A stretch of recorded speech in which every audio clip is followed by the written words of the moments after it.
말세 말법의 심판은 수행인들 위에 이 법안에서 수행하고 있는 법성인들아, 이 법안에 생존하고 있는 일체의 물들도 거짓말을 하지 않으며 도적질하지 않는다.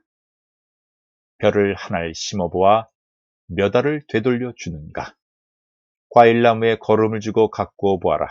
열매를 몇 개를 주는가? 곡식이 거짓말 하는가? 곡식이 도둑질을 하는가? 열매가 거짓말을 하든가? 열매가 주인의 힘만 뺏고 열매를 열지 않게 하든가?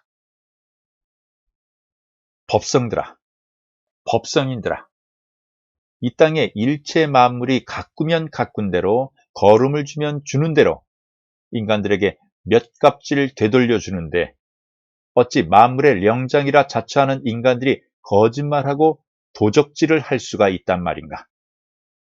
더욱이 이 법안에서 수행하고 있는 수행인들이 거짓말과 도적질을 하여서는 절대로 되지 않는 법인데, 본인들의 자아 완성, 법화 완성을 득하기 위하여 선량한 법성들로부터 한 푼의 금전을 받아서는 안 되며 받을 수도 없다. 이 땅의 인간들, 그들은 물질과 진리와 싸워가며 득한 재물이 아닌가? 이들이야말로 수행인들보다 한 발 앞선 수행인들이 아닌가? 피땀나는 노력으로 수행하여 그들이 득한 재물을 복을 준다며 뺏어먹고 천국 운운하며 착취해서는 천벌을 면하기 어려울 것이다. 이 법안의 법성인들아, 이제는 법 팔지 말고 천국 팔지 말지어다. 스스로 노력하여 재물을 벌어두고 자기 본성을 복번하든지 남들 앞에 서서 천국 운운하든지 하라. 옛 성인들이 하늘에서 측은하게 내려다보고 있느니라. 말세가 되면 하늘의 심판은 이 법을 수행하고 있는 사람들부터 심판하게 된다. 이 법을 밝게 한 자들은 더 밝아질 것이요, 삿되게 이 법을 어둡게 한 자들은 엄중한 하늘의 심판을 받을 것이다. 어리석게도 하늘은 대자대비하시고 사랑으로 충만하시다. 말하는데 대자대비하시고 사랑으로 충만한 것을, 이 길을 모르고 이 법을 모르고 인간 생활을 하면서 선하고 후덕하며 밝게 살려고 하는 인간들에게 해당되는 것이지, 이 길에서 이 법에서 삿된 짓을 하며 거짓말하고 도적질하며 수행하는 수행인들에게는 해당되지 않느니라. 그러니 이 시대는 말법의 시대가 끝나면 새로운 법성이 문을 여는 시대이니라. 그러니 말법 시대 심판은 이 길에서 거짓말하여 자기 자신을 편안히 안주하며 자기의 본성을 복본코자 하는 도적된 무리들에게 그의 본 바탕을 보여줄 것이다. 이 땅의 법성들아, 마음의 눈으로 들어보아라. 작금 이후의 시대부터는 사람이 죽으면 육신의 옷을 벗고 호련히 육신에서 빠져나와 그대로 하늘나라에 12대왕 중 문호대왕이 있으며 그 아래 수많은 판관들이 있어 그들로부터 심판을 받게 되면 선하고 후덕하게 행하며 살아온 자들은 인간들의 천국으로 인도된다. 그리고 삿되고 사특하고 사악한 행을 하며 살아온 자들은 그 중에서 상중하로 분류하여 하늘나라 1천국, 2천국, 3천국으로 들어가며 그곳에서 인간 세상에서 미진함을 수행하고 수업하게 된다. 그리고 도저히 천국에서 수행 수업을 할 수 없는 인간들은 지옥으로 보내진다. 지옥도 12지옥이 있어 그곳에서 더럽혀진 인간의 천성을 개조하기 위하여 혹독한 고통을 받게 된다. 법성인들아, 이제는 하늘의 인간들을 다스리는 인간들의 하느님이 계신다.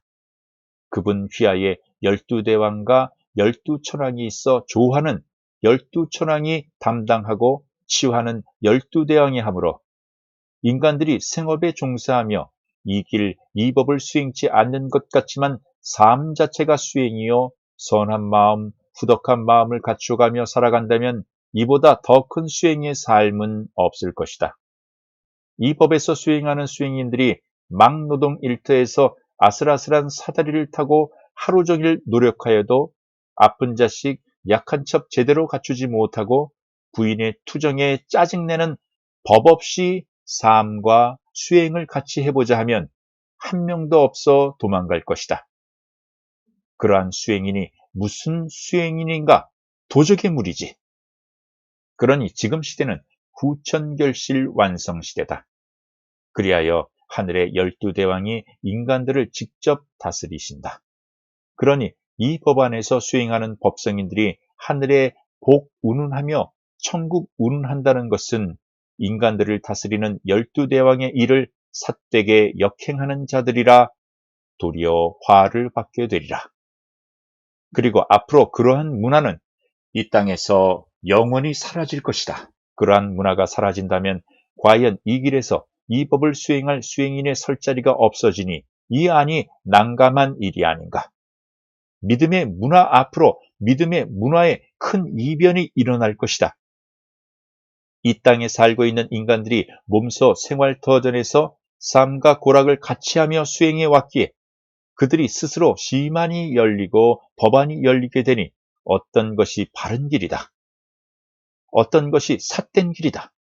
하는 것을 잘 알고 있기 때문에 그러한 것도 있겠지만 12대왕이 하늘에서 자기들의 신하들로 하여금 인간들을 다스리게 되는데 여기에 무슨 종지가 필요한가? 인간 세상의 인간들이 이것을 잘된 것이다. 이것은 잘못된 것이다. 그 정도도 몰라 묻는 곳을 찾겠는가? 인간들을 아무것도 모르는 어리석은 범부로 생각해서는 안 되는 시대이다. 후천결실 완성 시대에는 인간들의 눈은 하늘을 대변하는 하늘의 눈이라는 것을 명심하고 명심하여야 할 것이다. 그래서 이제부터 이러한 시대가 올 것을 미리 알고 민심이 천심이다 하는 말을 하였던 것이다. 하늘의 마음은 인간들이 대변한다. 인간들의 마음은 법성이다. 하늘의 법성이 인간들의 마음과 하나이기 때문이다. 그러니 이 길을 가는 수행인들이 법계의 법성과 하나로 나아가며 인간들의 마음을 알지 못한다면 어떻게 수행자라 할 수 있겠는가? 선천시대에 잘못된 수행의 법이 있다면 과감하게 떨쳐버려야 한다. 후천시대는 생활 자체가 수행이다. 현시대 인간들처럼 부부 생활하며 자식 낳아가며 사회 발전시켜가며 첨단 제품 만들어가며 자기 먹고 살 것은 자기가 노력하여 챙겨가며 많으면 나누어주고 적으면 뼈 빠지게 노력하며 육신이 땀 흘려 노력하며 배고파 봐가며 추위에 떨어봐가며 수행해야 이것이 삶과 함께하는 수행이 아닌가. 이것이 수행다운 수행이다. 천국 극락 좋다 하며 끌어들여 기도하고 수행하면 천국 극락에 다 들어가 버렸는데 죽으면 썩어 없어져 버린 육신들, 무덤은 무엇이고 납골장은 무엇인가? 이것이 도적의 무리가 아니고 무엇인가? 세상의 인간들을 속이고 거짓말하고 그것도 부족하여 영가까지 속이려 든단 말인가? 우리 인간들의 죽음의 문화는 바뀌어져야 한다. 이 땅의 수행인들아, 지금은 후천시대이다. 말세 말법의 심판은 하늘이 눈이 밝아 이러한 법성인, 즉 수행인들에게 내리게 되어 있으니 정신 바짝 차리고 물 한 모금도 하늘에 감사한 마음으로 마시고 바르게 밝게 수행에 전념하길 바란다. 오늘도 이 법안에 수행하고 있는 수행인들을 위해 법비가 충만하길 바라며